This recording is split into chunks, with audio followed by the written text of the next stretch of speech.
मुद्दे की बात यह भी है कि जहां एक तरफ वैक्सीनेशन से कोरोना के खिलाफ जंग लड़ी जा रही है, तो वहीं दूसरी तरफ उखड़ती हुई सांसों को बचाने के लिए युद्ध स्तर पर अलग अलग शहरों में ऑक्सीजन प्लांट लगाकर मुहिम चलाई जा रही है, क्योंकि मुश्किल वक्त में सांसों का होना बेहद जरूरी है। देखिए इस रिपोर्ट।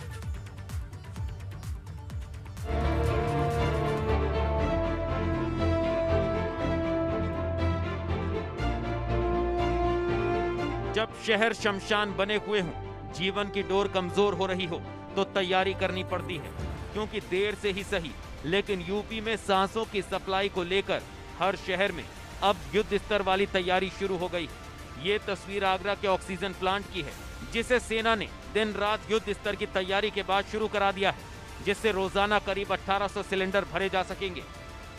आगरा में सांसों की जो नाजुक डोर लगातार टूट रही थी, उसे संजीवनी बूटी देने का काम किया है भारतीय आर्मी ने। और आप तस्वीरों के जरिए दिखाना चाहता हूं कि किस तरीके से इस समय अग्रवाल ऑक्सीजन जो प्लांट है पूरी तरह फंक्शनल है और बड़ी संख्या में लोग यहां ऑक्सीजन लेने पहुंच रहे हैं। और ऐसे में आप समझ सकते हैं कि चेहरे पर जो बदहवासी और बेचैनी का माहौल था वो कहीं ना कहीं इस समय खत्म होता हुआ नजर आ रहा है। आप देख सकते हैं कि व्यवस्था करने के लिए यहाँ पुलिसकर्मी भी लगे हुए हैं, आर्मी के तमाम जवान आप देख सकते हैं किस तरीके से यहाँ मौजूद हैं। और आगरा की 509 जो आर्मी वर्कशॉप है उसके तमाम जो कहा जाए जो इंजीनियर्स हैं वो लगातार दिन रात एक करके उन्होंने इस पूरे प्लांट को चालू करवाया है।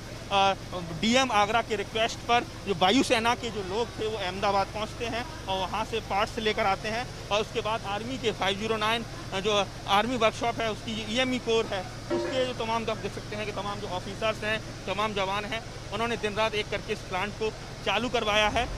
वहीं ऑक्सीजन के लिए मची मारामारी के बीच संगम नगरी प्रयागराज की यह खबर भी राहत देने वाली है, जहां नैनी इंडस्ट्रियल एरिया में पंप, कंप्रेशर और हर तरह के सिलेंडर बनाने वाली company Bharat pumps and compressors limited (BPCL) में ऑक्सीजन सिलेंडर का निर्माण शुरू हो गया।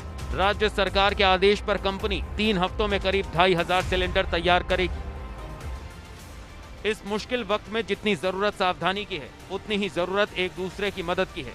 जहां एक समाज सेवी ने सरकारी हॉस्पिटल में ऑक्सीजन प्लांट लगवाकर इंसानियत की मिसाल पेश की है। इस प्लांट से सीधे 120 बेडों पर ऑक्सीजन पहुंचाया जाएगा, जिससे वक्त पर सांसों की सप्लाई होगी। नहीं, उसमें सबसे बड़ी चीज़ क्या है कि आज जिस तरह ये वैश्विक महामारी है, दैवीय आपदा है, राष्ट्रीय संकट है और इसमें जिस तरह की दिक्कतें हैं वो ऑक्सीजन से सबसे ज़्यादा दिक्कत हो रही है। एकाएक इस तरह ये महामारी फैली, जितना तेज़ी से संक्रमण हुआ उस हिसाब से संसाधन नहीं थे।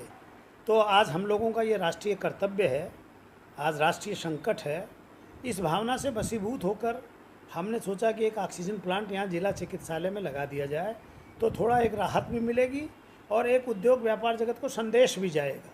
तो आपका ऑलरेडी हमारा काम काफ़ी हद तक करीब पूरा हो चुका है। 1-2 दिन के अंदर वो चालू भी हो जाएगा। कबीर चौरा के लिए ऑर्डर कर दिया गया है। इसके अलावा ESIC के लिए, लाल बहादुर शास्त्री हॉस्पिटल के लिए और आयुर्वेदिक के लिए भी उन्होंने CSR से टाइप कर लिया है। लेकिन चूँकि सब जगह जो ऑक्सीजन मैन्युफैक्चरर्स हैं, प्लांट के मैन्युफैक्चरर्स हैं, उनको सब जगह डिमांड बढ़ी है, तो उसमें जो आने में थोड़ा समय लग रहा है। लेकिन मैंने कहा कि ये सारे ऑर्डर्स प्लेस कर दिए गए और हमको लगता है कि 1 से 1.5 महीने के अंदर हमारे जितने भी सरकारी अस्पताल है सभी में अपने ऑक्सीजन प्लांट हो जाएंगे। लेकिन वाराणसी के सरकारी अस्पताल में तो ऑक्सीजन का इंतजाम हो गया है, लेकिन दूसरे अस्पतालों में कैसे होगा, क्योंकि बाजारों से ऑक्सीजन कंसंट्रेटर गायब होने लगा है।